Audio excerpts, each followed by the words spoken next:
వేరే చోట మా వెనుక ఎప్పుడు మృత్యువు తాండవిస్తుంది. మా శత్రువు ఎవరనేది మాకు తెలీదు. మాకు తెలిసిందొక్కటే, మా ప్రాణాలకి ప్రమాదం ఉందని. కేవలం మీరొక్కరే మమ్మల్ని కాపాడగలరు రానాగారు.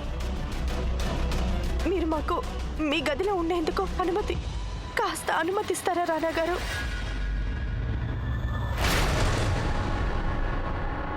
మీరేం భయపడకండి రాజేశ్వరి. మీ శత్రువు ఇంకెంతో కాలం తప్పించుకోలేడు. అయినా ఈ రోజు నుంచి మీరు కూడా మా గదిలోనే ఉండొచ్చు.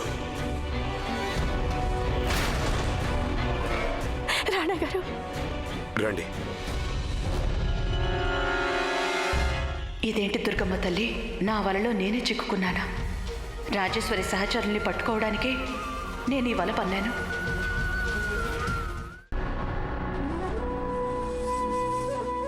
మీకు ఇది తెలుసా రానాగారు? ఇవాళ మేమెంతో సంతోషంగా ఉన్నాం. ఇందాక మీరలా వాణ్ణి వెంబడించాక ఈరోజు మాకు మా భర్త ప్రేమ తెలిసొచ్చింది.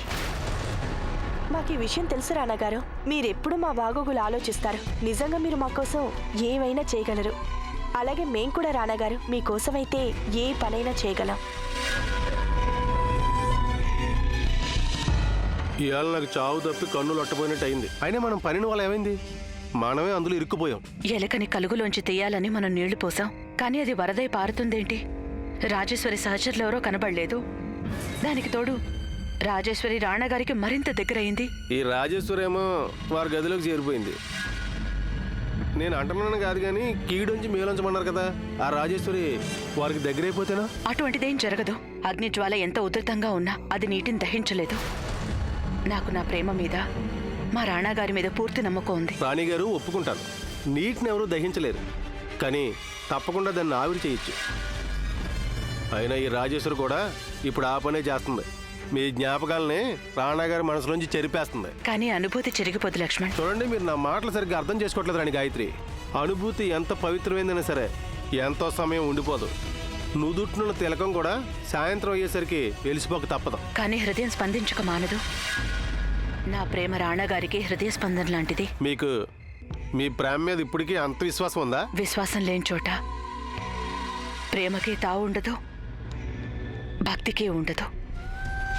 నాకు రాణాగారి మీద, దేవుడి మీద పూర్తి నమ్మకం ఉంది. భగవంతుడు నాకు రాణాగారిని చూపించాడు.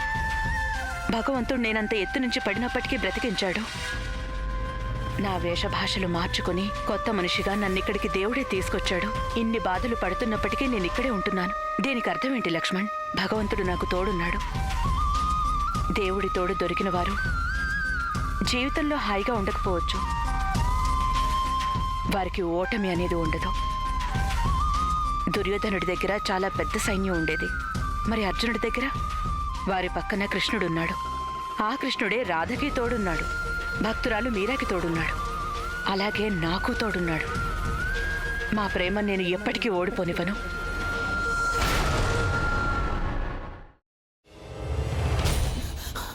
నువ్వు ఇంకేమన్నా చెప్పాలా? ఇంకేమన్నా అబద్ధం చెప్పాలనుకుంటే చెప్పేయి. నేను చూడాలనుకుంటున్నాను నన్ను మోసం చేయడానికి నువ్వు ఎంత నీచానికి దిగజారగలవు అని. ఎందుకు ఆలియా, ఎందుకు నువ్వు ఇలా చేసావు? నీకు తెలుసు కదా, నానమ్మ తర్వాత నీ ఒక్కదానిని కదా నేను పూర్తిగా నమ్మేది. ఏమన్నావు నువ్వు? ఈ మధ్య అన్నిటినీ మర్చిపోతున్నావా? అది చాలు. వాటిలో ఉన్న శక్తి విషయాన్ని గ్రహించి మనకు వివరిస్తాయి.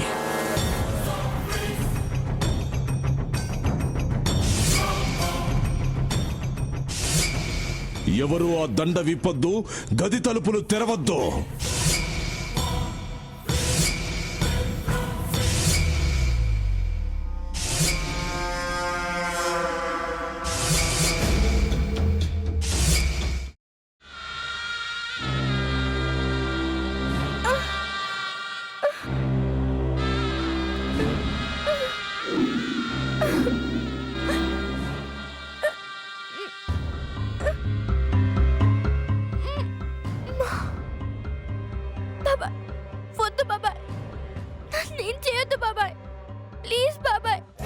నీకు నిజం తెలిసినప్పుడే నా ఆలోచనలో నువ్వు చచ్చిపోయావు. అబ్బా ప్లీజ్ కొంచెం తినండి ప్లీజ్. భీమారావు గారు మీరా? ఇగో మీరా కాదు సక్కుబాయ్. అవును, మీ పనామే లేచిపోయిందని చెప్పి కంప్లైంట్ ఇచ్చినావు కదా. రేయ్, ఆయన కంప్లైంట్ ఇచ్చింది లేచిపోయిందని కాదు, కనిపించడం లేదు అని. అట్లానా? సరే మేడం. ఇడియట్. ఆ వంట మనిషి పేరేంటన్నారు? రత్తాలు మేడం. ఏం పెద్ద మంచి, నీ వంట మంచిని కూడా మేడం అని పిలుస్తావా? రేయ్ హాఫ్ బ్రెయిన్,